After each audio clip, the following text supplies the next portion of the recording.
Welcome to the deep dive. Okay, so most of us are pretty familiar with the Ten Commandments, right? I'd say so. They're pretty foundational. Totally. They're everywhere, cornerstones of morality, law, ingrained in culture. But here's something maybe a bit surprising. The Bible. It actually has two different versions of the Ten Commandments, not just one. Ah, yes. That often catches people off guard. One in Exodus, one in Deuteronomy. Exactly. And that's what we're diving into today, these differences. They're not just like minor wording changes, are they? Not at all. They're quite profound, actually. And exploring them tells us a lot about, well, how we should maybe read and apply these ancient texts today. Okay, cool. And just for context, a lot of this discussion is inspired by a really interesting lecture we came across, part of a series on biblical humanities. That's right. It was specifically asking, why are there two and which one should we follow? Really got us thinking. Definitely. So where should we start? Maybe with the biggest difference. Yeah, let's do that. The most illustrative one is probably the Sabbath commandment. Okay. So in Exodus chapter 20, this is God speaking directly from Mount Sinai. Right, to the first generation, the ones who just escaped Egypt. Exactly, freshly liberated. And the reason given for keeping the Sabbath holy, it's about creation. Creation, how so? Because God created the world in 6 days and then rested on the seventh. So the command is basically, you should rest because God rested. It commemorates the creation of everything. Okay. Tied to the very beginning. So how does Deuteronomy handle it? That's chapter 5, right? Yes, Deuteronomy 5. Now this is different. It's Moses speaking. It's a sermon, really. To a new generation. To a new generation, yeah. Right before they go into Canaan, the promised land. And here, the reason for the Sabbath, it completely shifts. Shifts how? It's not about creation anymore. It's directly linked to the Exodus. Their own experience. Precisely. Moses tells them, remember that you were slaves in Egypt and that the Lord your God brought you out.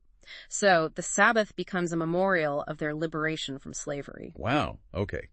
That is a big difference. From cosmic creation to remembering freedom from bondage. It is. And there's another layer to the Deuteronomy version, too. Oh, yeah. It explicitly says who gets to rest. It includes your servants, foreigners living among you, even your animals, your ox and your donkey. So it broadens the scope. Yeah. Makes it more socially conscious. You could definitely say that. It emphasizes the spirit of liberation and compassion for everyone in the community, especially those who might be vulnerable or working for you. Everyone gets to share in that rest, that freedom. Okay, so this raises a pretty big question then. If Exodus is God's direct word from the mountain, and Deuteronomy is Moses interpreting it, changing the reason, wouldn't you just stick with God's original version? Isn't that the most important one? That's the natural question, isn't it? And it leads to a really fascinating concept. The Deuteronomy version isn't seen as just Moses riffing on the original. No. It's understood more like a renewed contract, or maybe a reinterpretation for a new time. A renewed contract, like when you renew a lease or something. Exactly. Think about it. When a contract expires, you don't just sign the old one again, right? Yeah. You might update the terms. Things change. The context is different. Okay, yeah. Circumstances change, so the agreement needs to reflect that. Right. And crucially, once you have that new updated contract, which one do you follow? The old one. No, you follow the new one, the one that's current. Precisely. So the idea here is that the Exodus version was for that generation in the wilderness, but the Deuteronomy version, that was the renewed covenant, the reinterpretation tailored for the new generation about to settle down, build a society in Canaan. It reflected their new reality, their future challenges. That makes a lot of sense, actually. It shifts the focus. It's not about which is more important. It's more like, which is more applicable or relevant to the situation. Yeah. Applicability. That feels like the right word. And this points to a really vital distinction when we read texts like this. We need to separate the underlying eternal truths, the fundamental principles. Okay, the core ideas that don't change. Right. From the specific ways those principles are applied in a certain time and place, the implementing rules, you could call them. So the principle might be rest and remember freedom. But how you explain or apply that rest changes. Exactly. Like your example earlier, the principle is be healthy, but the specific diet advice changes over time based on new knowledge and context. Got it. And Moses himself kind of hints at this in Deuteronomy, doesn't he? He says something like, hear the rules I command you today. Yes. That emphasis on today is key. It highlights the need for present relevance, for applying the principle now, not just blindly copying something from the past without thinking about why. So the danger isn't in the principles themselves. No, the principles, the core wisdom, that's enduring. The danger comes when we take a specific application and interpretation developed for one historical moment and we freeze it. Freeze it. Yeah, we made it rigid, we declare it the orthodox way, the only way, and apply it uncritically, even when the world, our society, our understanding has completely changed. And what happens then if we stick rigidly to an outdated application? Well, the lecture used some strong language here. It warned that doing this can actually turn these once life-giving truths into devil's law. Wow, devil's law. That's intense. It is.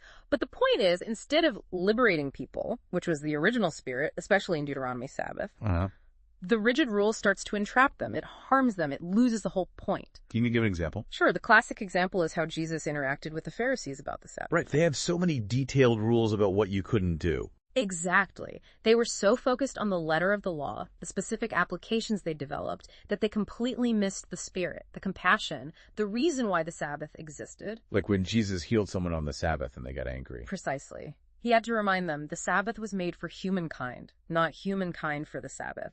They'd turned a principle of rest and liberation into a burden, a rigid restriction.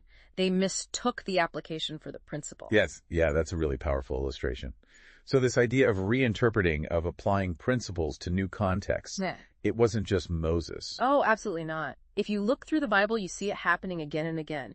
Think about the Old Testament prophets. Okay. They were constantly calling people back to the spirit of the law, justice, mercy, care for the poor, essentially reinterpreting what faithfulness meant in their time, often challenging the status quo. And Jesus, as we just discussed. Definitely. And later, someone like the Apostle Paul figuring out how these Jewish teachings applied to Gentiles, to a completely different cultural context. So the Bible itself isn't just a static rule book. It's kind of a record of this ongoing process, this wrestling with meaning and application. That's a fantastic way to see it. It's a dynamic history of reinterpretation, of keeping the core wisdom alive by finding how it speaks to new situations. Which means maybe the goal isn't just about, reciting old doctrines perfectly. Perhaps not. Perhaps the real goal is to dig deep, find that universal living wisdom, the kind that resonates beyond just one religious group, Wisdom that speaks to everyone regardless of their background. Exactly. Finding the principles that liberate and connect us, even as the world keeps changing.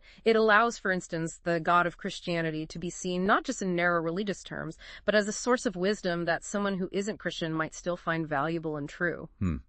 So bringing it all together from this deep dive, looking at those 2 Ten Commandments really opens up a whole way of thinking about these foundational texts. It really does. It suggests that truly engaging with them means more than just preserving the past like a museum piece. It's about actively finding the meaning, the practical application for us right here, right now. Yes. And maybe that redefines what we even mean by faith. How so? Well, maybe true faith isn't just about holding on to old traditions for their own sake. Maybe it's more about really getting the essence, the deep wisdom.